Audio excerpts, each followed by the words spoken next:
काली साहब के शांत होने के बाद और पहली कॉन्फ्रेंस है काली साहब के हमें छोड़ के जाने के बाद। कल पुण्यतिथि थी पहली। हम लोगों ने 1 साल इंतज़ार किया, कोई भी ऐसा काम नहीं करेंगे क्योंकि 1 साल कहते हैं कि गमी का निकालना चाहिए। और हम लोग वापस से काली साहब के विचारों को लेकर, करणी सेना के विचारों को लेकर हम लोग हाजिर हैं आपके सामने। पिछले विधानसभा चुनाव में हम लोगों ने दिल खोलकर भारतीय जनता पार्टी का साथ दिया और पूरे प्रदेश में यहाँ पे भारतीय जनता पार्टी की सरकार आई। कहीं ना कहीं 2-3 बड़े मुद्दे जो केवल राजपूत समाज के नहीं, स्वर्ण समाज के साथ साथ कई सारे ऐसे बड़े समाज जिसमें जाट भी आते हैं, बिश्नोई भी आते हैं, बिहार का भूमियार भी आता है, गुजरात का पाटीदार भी आता है, महाराष्ट्र का मराठा भी आता है। ऐसे कई सारे मुद्दे, जैसे ईडब्ल्यूएस सरलीकरण का बहुत बड़ा मुद्दा पूरे देश में गुंजायमान था। हर एक जाति समुदाय के व्यक्ति ने इस मुद्दे को उठाया, पर अभी भी केंद्र में ईडब्ल्यूएस के मुद्दे पर सरलीकरण का कोई कदम नहीं उठाया गया।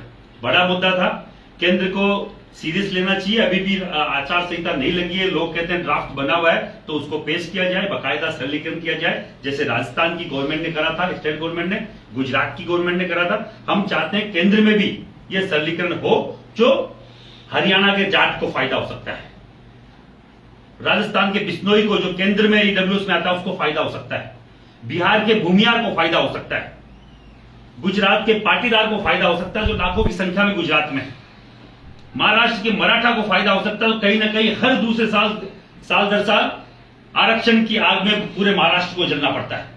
तो मैं आपके प्रेस वालों के माध्यम से, प्रेस के माध्यम से मैं पूरे देश के मुखिया को, देश के प्रधान सेवक को मैं बोलना चाह रहा हूं, हम कहीं ना कहीं हो सकता है आपके सामने बहुत नगण्य हो, छोटे हो, पर एक और एक मिलकर ही 11 बनते हैं। मैं सभी जाति बिरादरियों को, लोगों से बोलना चाह रहा हूं, अपने अपने स्थान पर इसका विरोध दर्ज कराएं और आचार संहिता से पहले इस पर ड्राफ्ट बने। और इतनी सारी जातियों का भला हो सकता है केंद्र में अगर ईडब्ल्यूएस का अगर सरलीकरण होगा तो केंद्र के हिसाब से ईडब्ल्यूएस का सर्टिफिकेट बनेगा जो नहीं बन रहा अब तक। आने वाली केंद्र की भर्तियों में कहीं ना कहीं इस जाति समुदाय के गरीब युवाओं का भविष्य सुधर सकता है, पहला मुद्दा। दूसरा, विधानसभा चुनाव में भी राजपूत समाज को कहीं ना कहीं हाशिए पे रखा गया और आने वाले लोकसभा चुनाव में 15 में से 1 सीट बीजेपी ने दी है और 12 में से 1 सीट कांग्रेस ने दी है। अभी डिक्लेयर करेगी सीटों, 10 सीटें केवल बाकी। अब 10 में से पर्टिकुलर जाति समुदाय के व्यक्तियों को आप जिन लोगों ने, जिन जातियों ने इस बीजेपी की रीढ़ की हड्डी के तौर पे इसको खड़ा किया, उनको कहीं ना कहीं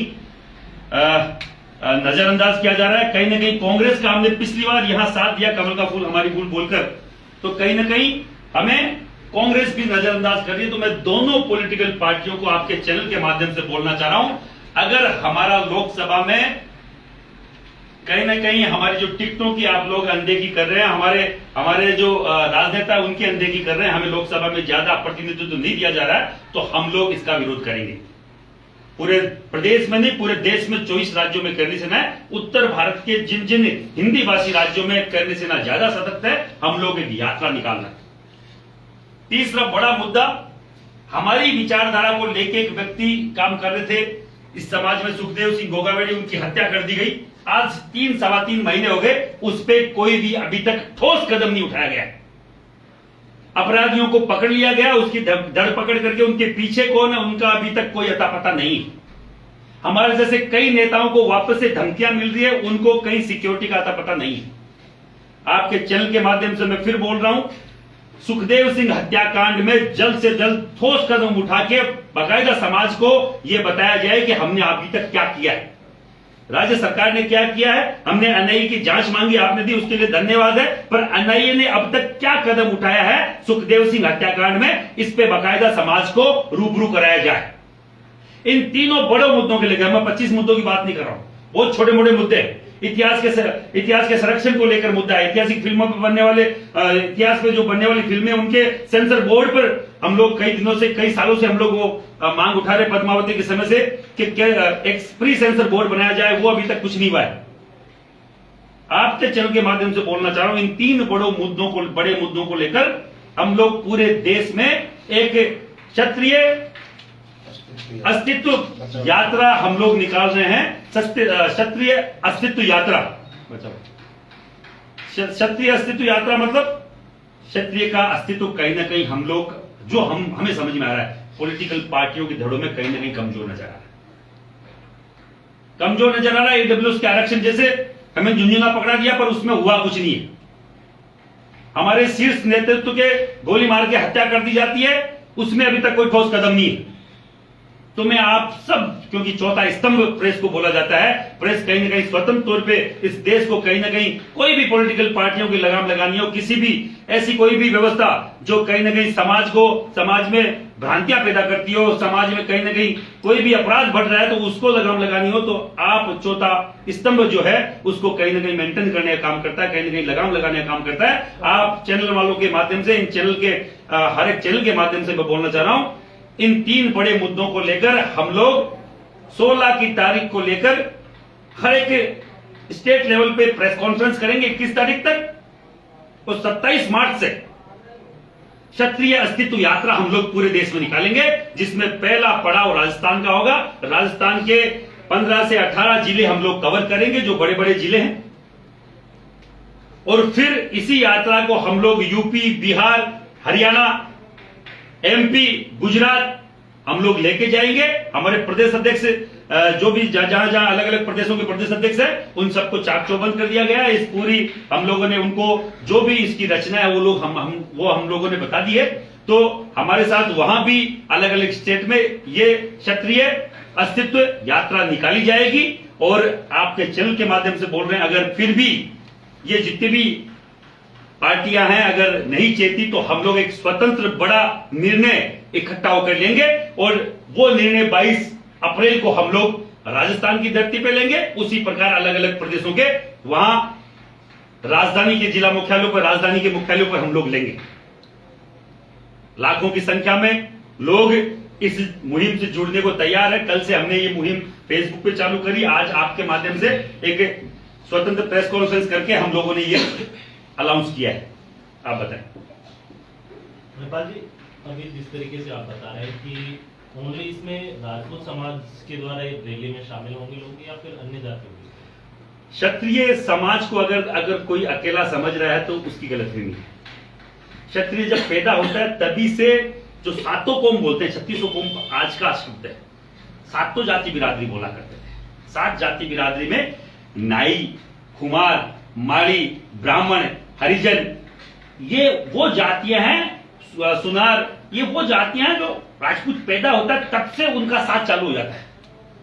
उनके जीवन से लेके परण से लेके मरण तक, मतलब जो पैदा होता है तो पहला स्नान नायन मां करवाती, नाई समुदाय की महिला करवाती, अंतिम स्नान भी नाई समुदाय की महिला करवाती। समझना आप? तो जब पैदा होता है तब से लेकर मरता तब तक, कोई लड़का पैदा होता है तो आपको मालूम है तो उसको स्नान करवाते हैं, अपने स्नान के साथ उसका अलग अलग संस्कार कराते हैं, पानी के संस्कार कराते हैं, छेद कुंडन कर्ण छेद संस्कार कराते हैं। वो सुनार सोनियों के परिवार से होता है। पहली बार कोई नया कोई मटका आता है, कोई भी एक पात्र आता है, वो कुमार समुदाय से आता है। अगर कोई महिला जब पहली बार बच्चा पैदा करके जब घर में प्रवेश करती है, तो जो प्रवेश द्वार पे जो महिला सबसे पहले स्वागत करती है, तो हरिजन समाज की महिला उसका स्वागत करती है। और सभी महिलाओं को बकायदा हम नायन माँ, मालन माँ, कुमारन माँ, माई के नाम से जानते हैं, माँ की उपाधि दी जाती है। अगर किसी को लगता है कि क्षत्रिय समुदाय अकेला है, एक क्षत्रिय व्यक्ति को अगर वोटर को कोई पॉलिटिकल पार्टी साधने का काम करती है, तो कम से कम 5-7 अलग अलग जाति बिरादरियों के एक परिवार के व्यक्ति को भी साधने का काम स्वतः हो जाता है। तो राजपूत समाज अकेला नहीं है। राजपूत समाज जब चलता है तो सभी इन जाति बिरादरियों को साथ लेके चलता है। इससे अस्तित्व बचाओ, क्योंकि उन ज्यादातर जातियों के बड़े नेता नहीं है।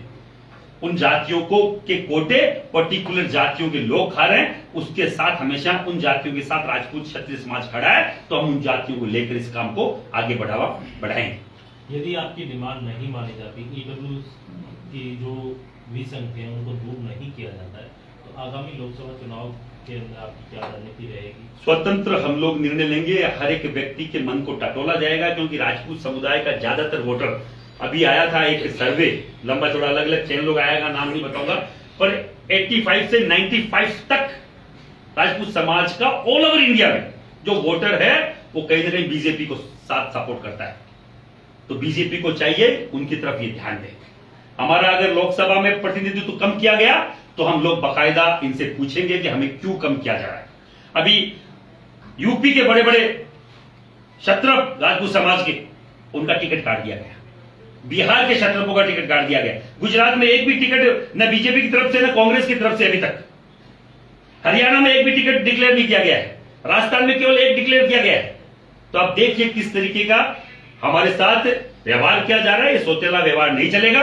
कोई भी पॉलिटिकल पार्टी अगर इस खुमारी में है कि हमारी हवा है, हम लोग ये सीटें निकाल लेंगे, तो क्षत्रिय राजपूत जब ऐसी राजपूतों ने अंगड़ाई लिए, ये बीजेपी उसी अंगड़ाई का एक नतीजा था।